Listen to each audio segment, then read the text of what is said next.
Hey guys, welcome back to my channel for another reading vlog and the 2026 mid-year book tag.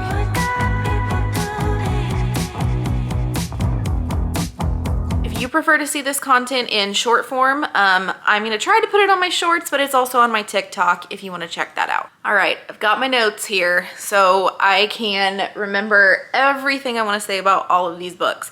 But the first question in the mid-year book tag is the best book that you've read in the first half of 2026.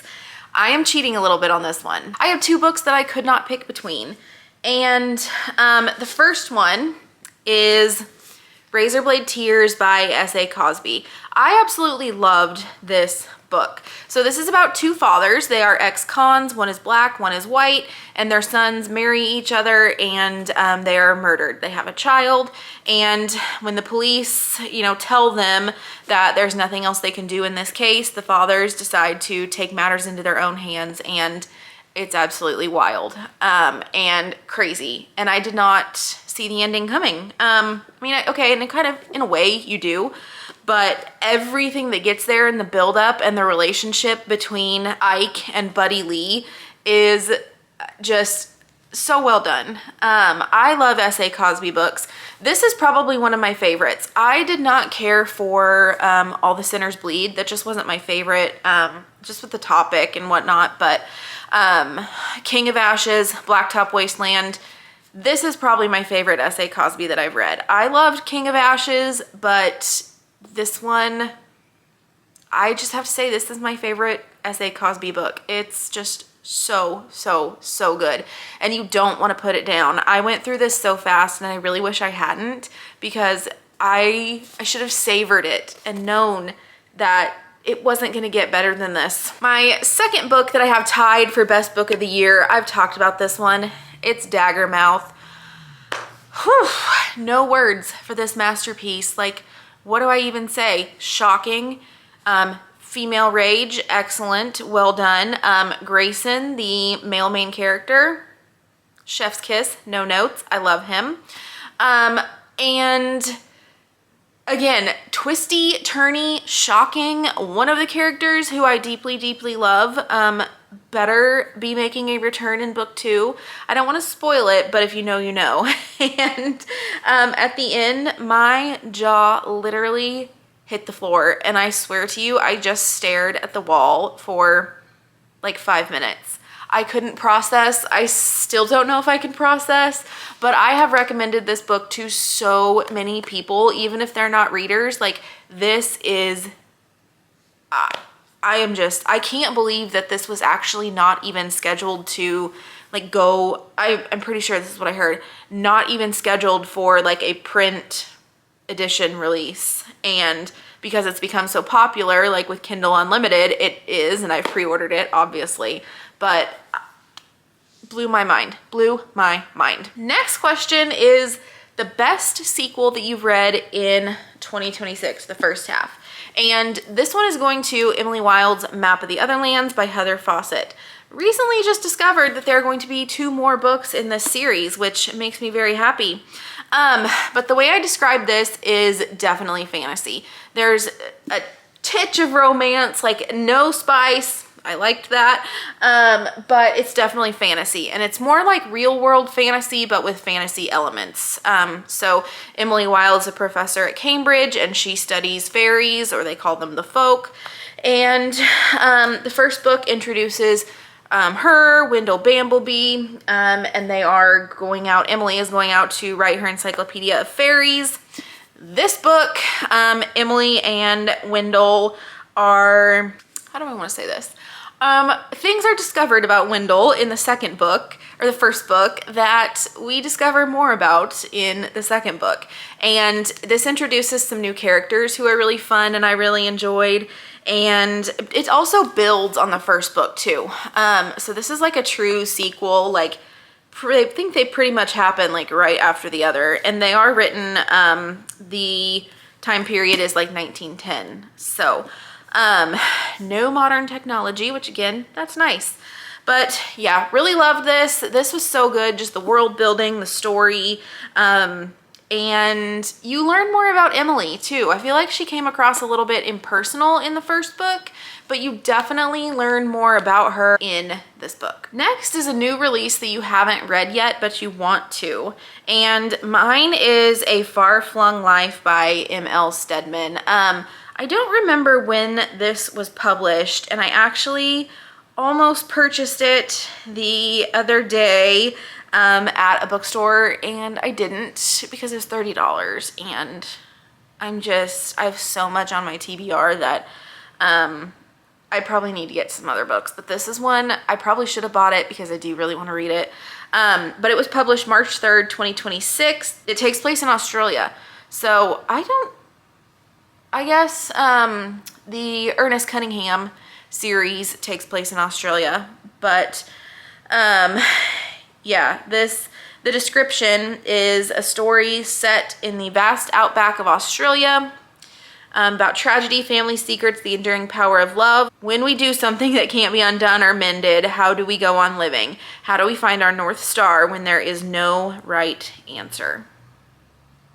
And it takes place in 1958. It is about the McBride family. The patriarch, Phil McBride, swerves to avoid a kangaroo, and in seconds, the lives of the entire McBride family are shattered. Tragedy revisits when a twist of consequences claim the life of one sibling and leads another to give up everything for the sake of an innocent child. The next question is the most anticipated release for the second half of 2026, and that is Daybreak, which is the Sorrow Song University series by Autumn Woods, and this was the first book, Nightshade. I've talked about this. I adore this. It's on my 6-star reads, spoiler alert. We're gonna come back to this in a minute, but I believe the second book comes out July either 25th or 28th, so not much longer to wait, and boy, I am counting down the days because this book, incredible, so good. I loved it. Another one that I've been recommending to people. I also talked about this one, and this is the biggest disappointment of 2026.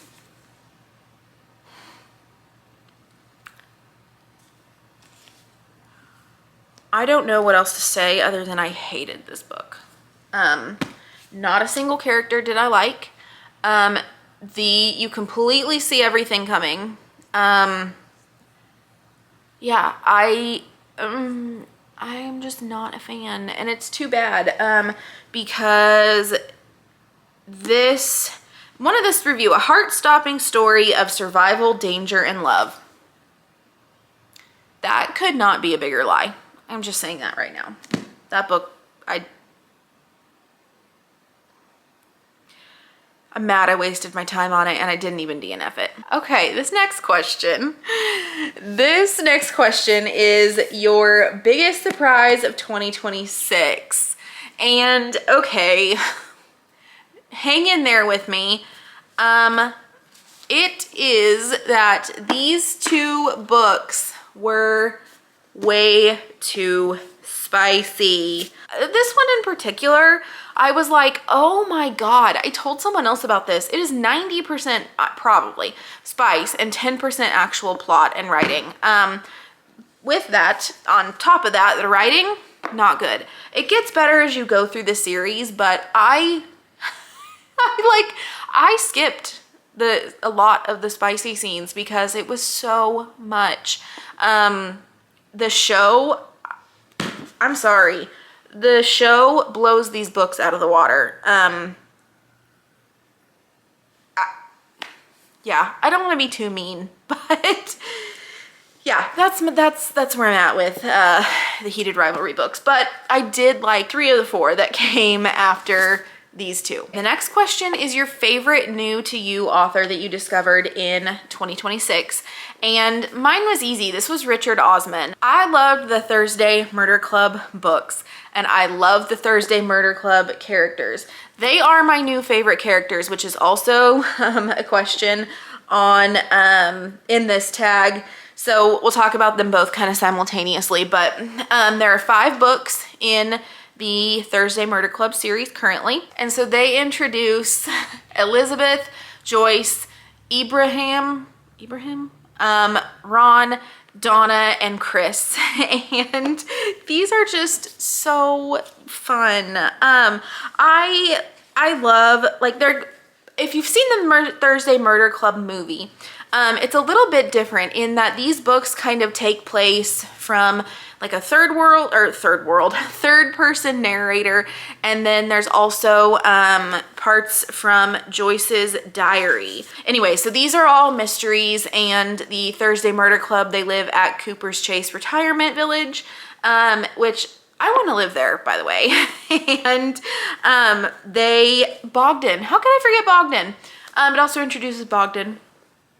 And also the book ends differently than the movie. So, but anyway, and they solve these different crimes, murders, etc. So I love Ron. Ron might be my favorite character in the group, but yeah, these are just so fun. They're cozy. They give kind of like Shady Hollow vibes, but yeah, these are just really fun. And Joyce is funny.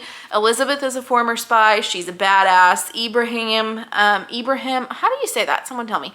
But he's a former psychologist, and so he is, he has a very like interesting sense of humor and just the things he says. So love this author. I also liked the We Solve Murders book, which I believe a second one is coming in September.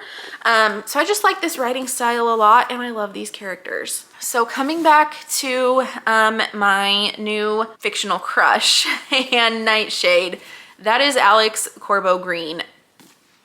Oh my God. Never have I ever so badly wanted a fictional man to be real. He's built, he's rich, he's a sad boy. He has big feelings. He's like a father to his sisters. He cares about people, but he gives off the like, no, I don't care vibes. I don't know that I have ever, this is so embarrassing, but I don't know if I've ever thought about a fictional man as much as I have thought about Alex. Like, and he's a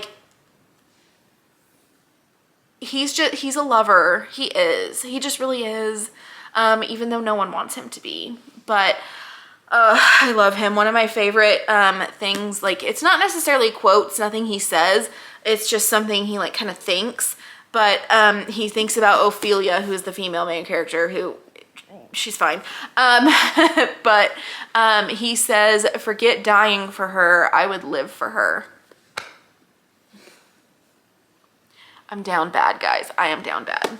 Now we're going to talk about a book that made me cry, and this was kind of difficult because I don't like to read stuff that makes me cry.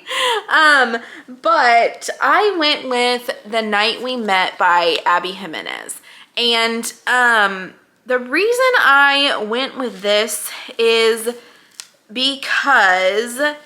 mostly because of the end. When Mike comes and talks to Chris and like finally admits that he has a problem and needs help, and you know, that he knows he's made mistakes, that was very emotional. But I just love Abby's books, and I love her writing, and I love that they're romance, but they're not overly spicy. There's a little bit of spice, but yeah, these books are just, this one is so good. I was a little confused, I do have to say, at the beginning. Like, they didn't really do a whole lot of talking about like the concert and how she made the decision to like go home with Mike instead of Chris, which I don't know, it made me feel like I was missing something. But look at how beautiful this book is. Like, gorgeous. It's beautiful, it's gorgeous. This is just, it's, you know, kind of a plain hardback, but the jacket, the sprayed edges, we love. But yeah, I can also relate to Larissa and a lot of her like money anxiety too, just because I'm like a financially anxious person. But yeah, the end of that really did just make me so sad for Mike, and I'm so excited for his redemption book, which is coming next. Next, we have a book that made me happy, and I'm not gonna say that this necessarily made me happy, but this book had me giddy. Like, I talked about this on TikTok, but it's The Favorites by Lane Fargo.